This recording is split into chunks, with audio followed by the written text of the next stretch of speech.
नमस्कार। आज द्वादश अध्याय पहुँची। प्रसंग पुस्तक अनावरण एवं समीक्षान। आज अध्याय ए संपर्क में किसी कहवा पूर्व स्मरण करी प्रसिद्ध दार्शनिक कांट तांकर क्रिटिक ऑफ जजमेंट ग्रंथ रे कौन कहउछंती। से कहउछंती विचार आलोचना को दुई पर्याय विभक्त करा जाई पारे। गोटे कहउछंती डिटरमिनेट, आउ गोटे कहउछंती रिफ्लेक्टिव। डिटरमिनेट को आमे ओडिया रे कहि परिबा अवधारक, रिफ्लेक्टिव को आमे कहि परिबा प्रतिक्षेपक। तेबे अवधारक आलोचना रे समीक्षक सामने किछि नीति अच्छी, नियम अच्छी, लक्ष्मण रेखा मध्य अच्छी, ताकू से क्रॉस करि पारिबो नाही। मन इच्छा जहा बकी पारिबो नाही। सेही समीक्षा भितरे विषय वस्तु भितरे तार चित्त को केंद्रित करिबो। किंतु रिफ्लेक्टिव रे ता होछि मुक्त, प्रसारित, सेथिरे किछि नियम नाही। किंतु या अर्थ नुहे से पुस्तक बाहर पड़े जीव। पुस्तक भितरे थिबा मुख्य प्रसंग को भित्ति करी कलात्मक शैली रे लोकों को बुझेइबे। ता हेउची संपूर्ण मुक्त, बंधन नुहे। तेणु यथार्थ रे से कहउचंती समालोचना बंधन नुहे बरंग मुक्ति। यथार्थ समालोचक कौन करे ना तार जो रचनाकार चिरंतन जो चिंतन चली मनरे जो से सृष्टि करिछि, तार सृष्टि को ठीक भाव तर्जमा करी लोकलोचन को आनिबा ही समालोचकर धर्म।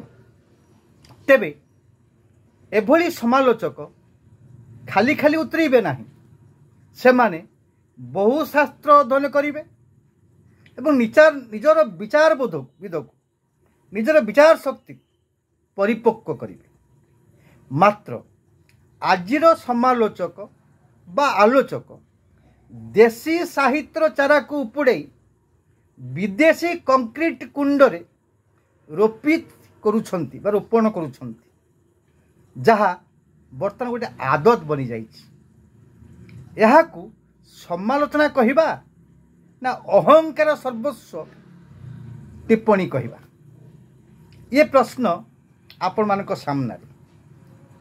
समालोचनार कसटी पत्थर हेउची सृष्टिशील औजल्यर मापकाठी।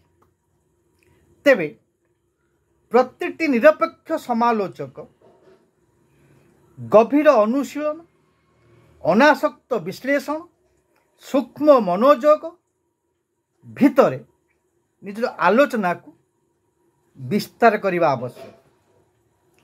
जदि अकस्मात कौनसी साहित्य बरादी साहित्य हो जाए एवं से बरादी साहित्य उच्चाभिलाषी मानक हाबड़े पड़ जाए, तेबे ता विपन्न हेबार संभावना अधिक रही।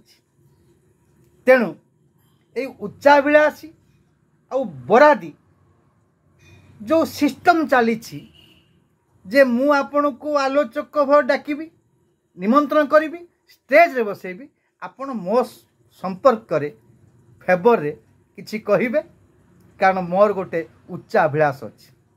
यदि एई भली हुए तेबे समालोचना विपन्न हेबो, साहित्य मध्य विपन्न हेबो। कहीं कहीं कहउछंती जे वर्तमान आमर समालोचना बा साहित्य उत्तर आधुनिकता रे पहुँची। साहित्य रे उत्तर आधुनिकता, राजनीति रे नुआ दल व्यक्ति विशेषकर नुआ दल गठन करी शासन क्षमता एवं अर्थनीति रे जगतीकरण ये चली सबु क्षेत्र रे।